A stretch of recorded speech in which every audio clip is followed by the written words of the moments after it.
ನಮಸ್ಕಾರ. News 18 digital ಕಂಟೆಂಟ್ಗೆ ಸ್ವಾಗತ. ನಾನು ಧನುಶ್ರೀ ಪೂಜಾರಿ. ವೀಕ್ಷಕರೇ, ಇತ್ತೀಚಿನ ದಿನಗಳಲ್ಲಿ ಸಾಕಷ್ಟು ಜನರು ಸಾಲ ಸೂಲ ಮಾಡ್ತಾರೆ. ಸಾಲದ ಸುಳಿಗೆ ಸಿಲುಕಿ ಸಾಕಷ್ಟು ಜನರು ಆತ್ಮಹತ್ಯೆ ಮೊರೆ ಹೋಗ್ತಾರೆ. ಇನ್ನು ಕೆಲವರು ಏನ್ ಮಾಡ್ತಾರೆ, ಏನೋ ಒಂದ್ ಮಾಡ್ಕೊಂಡು ಅಡ್ಡದಾರಿ ಇಟ್ಕೊಳ್ಳುವಂಥದ್ದು, ಕಳ್ಳತನ ಮಾಡುವಂಥದ್ದು ಹಾಗೆ ಮಾಡ್ತಾರೆ. ಇನ್ನು ಕೆಲವರು ದುಡ್ದು ಸಾಲವನ್ನ ಮಾಡೋದನ್ನ ಜೀವನ ಪರ್ಯಂತ ತೀರಿಸ್ಕೊಂಡು ಕೂರ್ತಾರೆ. ಸೊ ಒಂದ್ ಕಡೆ ಈ ರೀತಿ ಸಾಲಗಾರರು ಸಾಲವನ್ನು ತೀರ್ಸೋಕೆ ಪ್ರಯತ್ನ ಪಡ್ತಿದ್ರೆ, ಇಲ್ಲೊಬ್ಬ ಖತರ್ನಾಕ್ ವ್ಯಕ್ತಿ ಏನಿದ್ದಾನೆ, ಒಂದು ದೊಡ್ಡ ಹೈಡ್ರಾಮವನ್ನೇ ನಡೆಸಿದ್ದಾನೆ ಜಸ್ಟ್ ಆತ ಮಾಡಿರುವಂತಹ ಸಾಲವನ್ನ ತೀರಿಸೋದಕ್ಕೆ. ಹಾಗಾದ್ರೆ ಆತ ಮಾಡಿರುವಂತಹ ಖತರ್ನಾಕ್ ಐಡಿಯಾ ಏನು, ಯಾಕಾಗಿ ಆತ ಸಾಲ ಮಾಡಿದ, ಎಷ್ಟು ಸಾಲ ಮಾಡಿದ ಅನ್ನೋದ್ರ ಬಗ್ಗೆ ಕಂಪ್ಲೀಟ್ ಇನ್ಫಾರ್ಮೇಶನ್ ಕೊಡ್ತಾ ಹೋಗ್ತೀನಿ. ಆದ್ರೆ ಅದಕ್ಕೂ ಮುನ್ನ ವಿಡಿಯೋವನ್ನ ಸಂಪೂರ್ಣವಾಗಿ ನೋಡಿ. ವಿಡಿಯೋ ಇಷ್ಟ ಆದಲ್ಲಿ ಲೈಕ್ ಮಾಡಿ, ಶೇರ್ ಮಾಡಿ, ನ್ಯೂಸ್ 18 ಕನ್ನಡವನ್ನ ತಪ್ಪದೆ ಸಬ್ಸ್ಕ್ರೈಬ್ ಮಾಡಿ. ಹೌದು, ಸೂರತ್ ನಲ್ಲಿ ಒಂದು ಘಟನೆ ನಡೆದಿದೆ. ಜಿಗ್ನೇಶ್ ಅನ್ನುವಂಥ ವ್ಯಕ್ತಿ ಏನಿದ್ದಾನೆ, ಆತ ಇಮಿಡಿಯೇಟ್ಲಿ ನಾಪತ್ತೆ ಆಗಿರ್ತಾನೆ. ಅಂದ್ರೆ ಎಸ್ಕೇಪ್ ಆಗಿದಾನ ಅಥವಾ ಎಲ್ಲಿ ಹೋಗಿದ್ದಾನೆ, ಯಾರಾದ್ರೂ ಕಿಡ್ನಾಪ್ ಮಾಡ್ತಾರಂತ ಭಯಭೀತರಾಗಿರ್ತಾರೆ ಆ ಜಿಗ್ನೇಶ್ನ ಕುಟುಂಬಸ್ಥರು. ಆತನಿಗೆ ಪತ್ನಿ ಕೂಡ ಇರ್ತಾರೆ. ಸೊ ಒಂದಿನ ಏನಾಗುತ್ತೆ, ಪತ್ನಿಗೆ ಮೆಸೇಜಸ್ಗಳು ಬರೋದಕ್ಕೆ ಶುರುವಾಗುತ್ತೆ. ಎಸ್ಪೆಷಲಿ, ನಿನ್ನ ಗಂಡ ಜಿಗ್ನೇಶ್ನನ್ನ ನಾವು ಕಿಡ್ನಾಪ್ ಮಾಡ್ಬಿಟ್ಟಿದೀವಿ, ಆತನನ್ನ ನಾವು ಕೊಲೆ ಮಾಡ್ತೀವಿ, ಆತನನ್ನ ನಿಮ್ಗೆ ವಾಪಸ್ ಕಳಿಸ್ಕೊಡ್ಬೇಕು ಅಂತಂದ್ರೆ ನಮ್ಗೆ ದುಡ್ಡು ಕೊಡ್ಬೇಕು ಅಂತೆಲ್ಲ ಹೇಳ್ಕೊಂಡು ಪತ್ನಿಗೆ ಬೆದರಿಕೆಯ ಮೆಸೇಜ್ಗಳು, ಬೆದರಿಕೆಯ ಕರೆಗಳು ಬರ್ತಾ ಇರತ್ತೆ.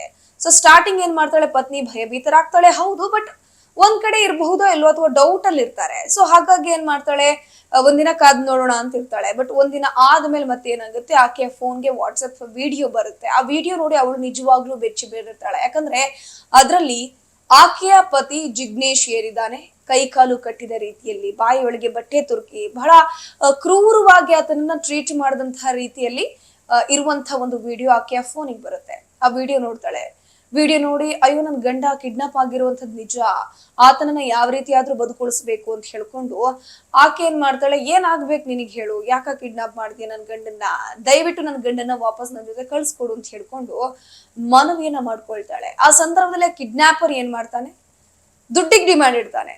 ದುಡ್ಡಿಗೆ ಡಿಮ್ಯಾಂಡ್ ಅಂತಂದ್ರೆ ಎಷ್ಟು ಅಂತ ಅನ್ಕೊಂಡ್ರಿ, 5-10 ಲಕ್ಷ ಅಲ್ಲ, ಬರೋಬ್ಬರಿ 50 ಲಕ್ಷ ಹಣ ನನಗೆ ನೀನು ಕಳಿಸ್ಕೊಡ್ಬೇಕು ಅಂತ ಹೇಳ್ಕೊಂಡು ಆ ಒಬ್ಬ ಬ್ಲಾಕ್ ಮೇಲರ್ ಏನಿದ್ದಾನೆ, ಕಿಡ್ನಾಪರ್ ಏನಿದ್ದಾನೆ, ಮೆಸೇಜ್ ನ ಕಳಿಸಿರ್ತಾನೆ.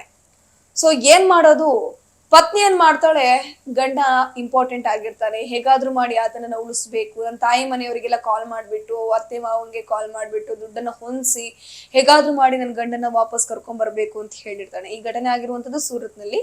ಸೊ ಸೂರತ್ ನಲ್ಲೇ ಕಿಡ್ನಾಪರ್ ಕಿಡ್ನಾಪ್ ಮಾಡಿ ಕೂಡ ಇರ್ತಾನೆ ಅನ್ನುವಂಥ ಮಾಹಿತಿ ಆಕೆ ಗೊತ್ತಿರತ್ತೆ. ಸೊ ಪೊಲೀಸ್ ಸ್ಟೇಷನ್ಗೆ ಹೋದ್ರೆ, ನಾನು ನಿಮ್ ಗಂಡನ ಏನಾದ್ರೂ ಮಾಡ್ಬಿಡ್ತೀನಿ, ಸಾಯಿಸ್ಬಿಡ್ತೀನಿ ಅಂತಲೇ ಹೇಳಿರ್ತಾನೆ ಕಿಡ್ನಾಪರ್. ಸೊ ಹೆಂಡತಿ ಪೊಲೀಸರಿಗೆ ಮಾಹಿತಿಯನ್ನ ಕೊಟ್ಟಿರೋದಿಲ್ಲ. ಸೊ ಅದಾದ್ಮೇಲೆ ಏನಾಗುತ್ತೆ, ಕಂಪ್ಲೇಂಟ್ ಅನ್ನೋ ವಿಚಾರ ಸೆಕೆಂಡ್ರಿ, ಅದು ಆಮೇಲೆ ಆಗುತ್ತೆ. ಫಸ್ಟ್ ಏನಾಗುತ್ತೆ, ದುಡ್ಡು ರೆಡಿ ಮಾಡ್ತಾರೆ. ದುಡ್ಡು ರೆಡಿ ಆದ್ಮೇಲೆ ದುಡ್ಡನ್ನು ಹಿಡ್ಕೊಂಡು ಹೋಗ್ತಾರೆ, ಕಂಪ್ಲೇಂಟ್ ಅನ್ನು ಕೊಟ್ಟಿರ್ತಾರೆ. ಬಟ್ ಆಮೇಲೆ ಗೊತ್ತಾಗುತ್ತೆ, ಈ ಒಂದು ಸೂರತ್ ನಲ್ಲಿರುವಂತ ಜಿಗ್ನೇಶ್ ಏನಿದಾನೆ, ಕಿಡ್ನಾಪ್ ಆಗಿದ್ದಾನೆ ಅಂತ ಎಲ್ಲರೂ ಅನ್ಕೊಂಡಿದ್ರಲ್ವಾ.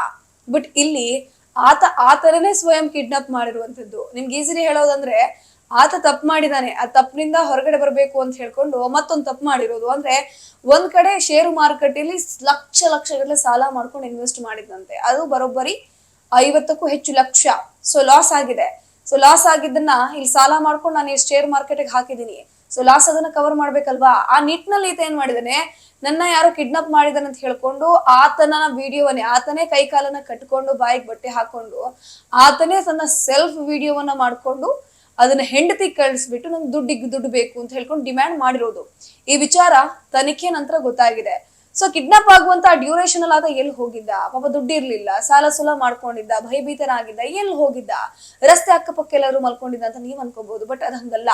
ಈತ ಏನ್ ಮಾಡಿದಾನಂತಂದ್ರೆ, ಕಿಡ್ನಾಪ್ ಆಗಿದ್ದೀನಿ ಅಂತ ನಾಟಕ ಕಟ್ಬಿಟ್ಟು, ಕತೆ ಕಟ್ಬಿಟ್ಟು ಈತ ಐಷಾರಾಮಿ ಹೋಟೆಲ್ ಅಲ್ಲಿ ಐಷಾರಾಮಿ ಜೀವನ ನಡೆಸ್ತಿದ್ದಂತೆ. ಆತ ಮಿಸ್ ಆಗಿರುವಂತ ಒಂದು 4-5 ದಿನ ಏನಿದೆ, ಆ 4-5 ದಿನಾನೂ ಕೂಡ ದೊಡ್ಡ ಹೋಟೆಲ್ ಅಲ್ಲಿ ಐಷಾರಾಮಿ ಜೀವನ, ಬೇಕಾದನ್ನ ತಿನ್ಕೊಂಡು ಜೀವನ ನಡೆಸ್ಬಿಟ್ಟಿದ್ದಾನೆ. ನಿಜವಾಗ್ಲೂ ಇದು ಒಂದ್ ರೀತಿ ಹಾಸ್ಯಾಸ್ಪದ, ಒಂದ್ ರೀತಿ ಆ ಕುಟುಂಬಸ್ಥರಿಗೆ ಒಂದು ಕ್ಷಣ ಜೀವನಿಗೆ ಬಾಯಿಗೆ ಬರೆಸಿದಂತಹ ಪರಿಸ್ಥಿತಿ ಆಗಿತ್ತು. ನಿರ್ಭೀತ, ನಿಷ್ಪಕ್ಷಪಾತ, ವಿಶ್ವಾಸಾರ್ಹ ಸುದ್ದಿಗಳಿಗೆ ಹೆಸರಾಗಿರುವ ನ್ಯೂಸ್ 18 ಕನ್ನಡ ಈಗ ಆಪ್ನಲ್ಲೂ ಲಭ್ಯವಿದೆ. ದಯವಿಟ್ಟು ಇಲ್ಲಿರುವ QR ಕೋಡ್ನ ಸ್ಕ್ಯಾನ್ ಮಾಡಿಕೊಂಡು ಆಪ್ ಡೌನ್ಲೋಡ್ ಮಾಡೋದಕ್ಕೆ ಮರಿಬೇಡಿ. ನಿಮ್ಮ ಬೆಂಬಲ ಹೀಗೆ ಸದಾ ನಮ್ಮೊಂದಿಗಿರಲಿ. ಧನ್ಯವಾದ.